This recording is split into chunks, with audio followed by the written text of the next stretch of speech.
Okay, so you know that feeling, like you're just adrift, no map, no compass. You look around and everyone else seems to be moving with purpose, getting things done, and you're kind of stuck just watching. Yeah, I think we've all been there. It's super common, especially I think when you're in your 20s and 30s.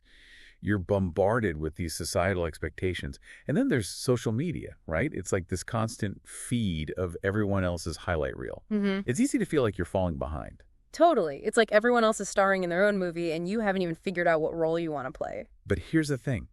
You're not alone in this. And even more important, this feeling of being lost.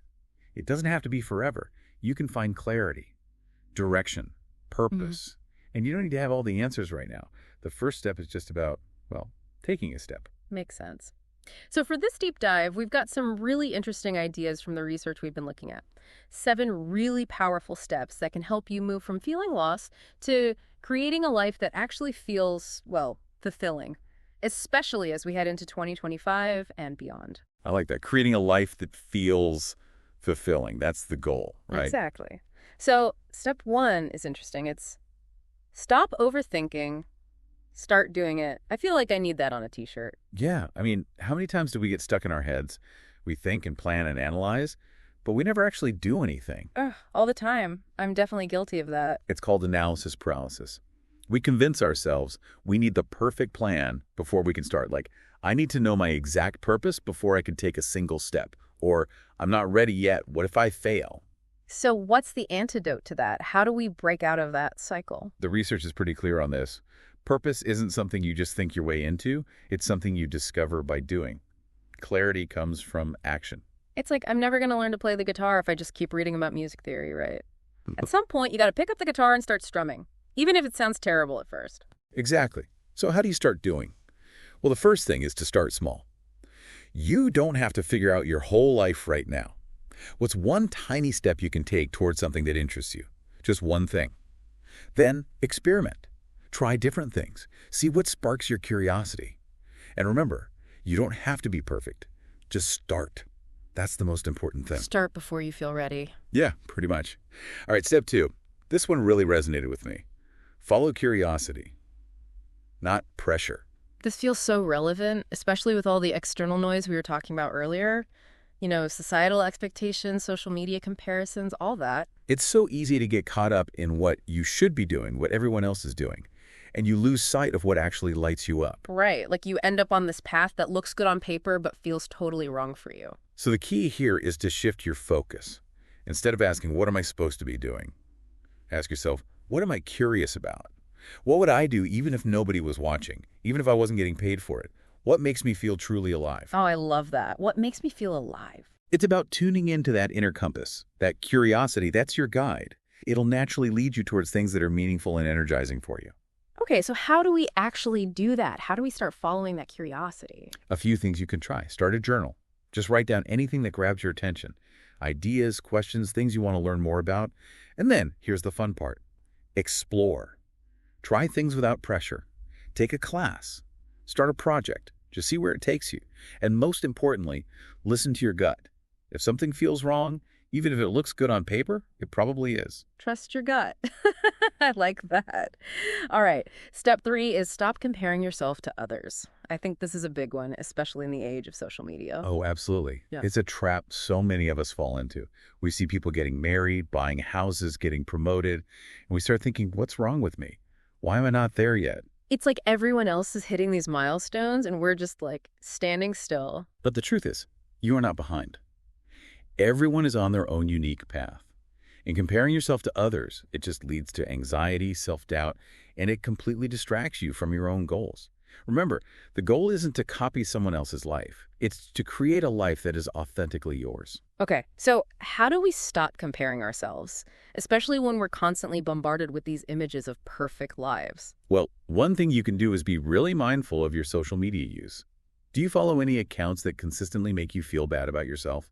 Unfollow or mute them. Seriously, it makes a huge difference.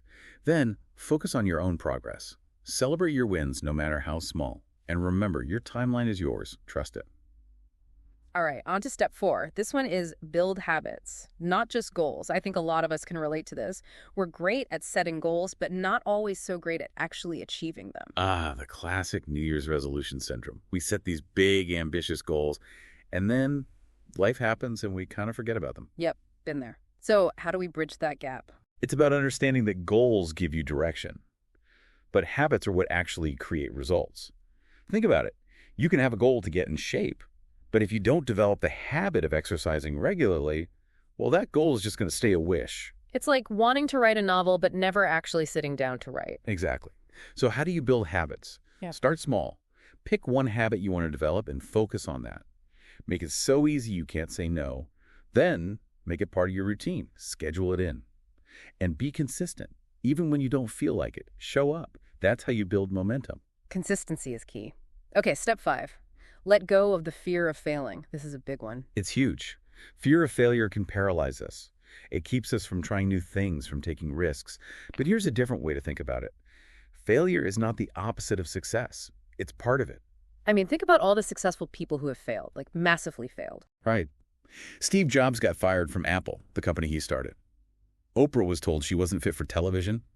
Michael Jordan got cut from his high school basketball team. The point is, failure is not the end. It's feedback. It's an opportunity to learn and grow. So instead of fearing failure, we should embrace it. Exactly. Fail fast. Fail often. Learn every time. That's the mindset. Okay, step 6 is find purpose in serving others. This one seems a little counterintuitive when we're talking about feeling lost and trying to find our own way. It might seem that way, but it's actually really powerful. When we're feeling lost, it's easy to become super self-focused. It's all about me, me, me. But the truth is, real purpose often comes from looking outward, from focusing on how we can contribute to something bigger than ourselves. So it's less about what do I want and more about how can I help? Exactly. It's about shifting your perspective. Find a cause you care about. Volunteer your time. Help a friend. Create something that adds value to the world. When you focus on making a positive impact, you'll be surprised at how much purpose and meaning you find. That's a really cool way to look at it. Okay, last but not least, step 7. Embrace. Change. Your purpose will evolve. This one is so important. A lot of us get stuck because we're trying to find that one perfect purpose that will define our entire lives. But the truth is, we change, we grow, our interests evolve. So we should expect our sense of purpose to evolve too. Absolutely. Be open to new possibilities, keep learning, and don't be afraid to pivot if your path starts to feel off. Remember, purpose is not a destination, it's a journey. Wow, that's a lot to take in. So just to recap, the 7 steps are: stop overthinking and start doing. Follow your curiosity, not pressure. Stop comparing yourself to others. Build consistent habits, not just goals. Let go of the fear of failing. Find purpose in serving others. And embrace change, knowing your purpose will evolve. And remember, these aren't just abstract ideas. They're real, actionable steps you can take to create a life that feels truly meaningful and fulfilling. So don't wait for the perfect moment. Start today, even if it's just one small step. Okay, that's inspiring stuff.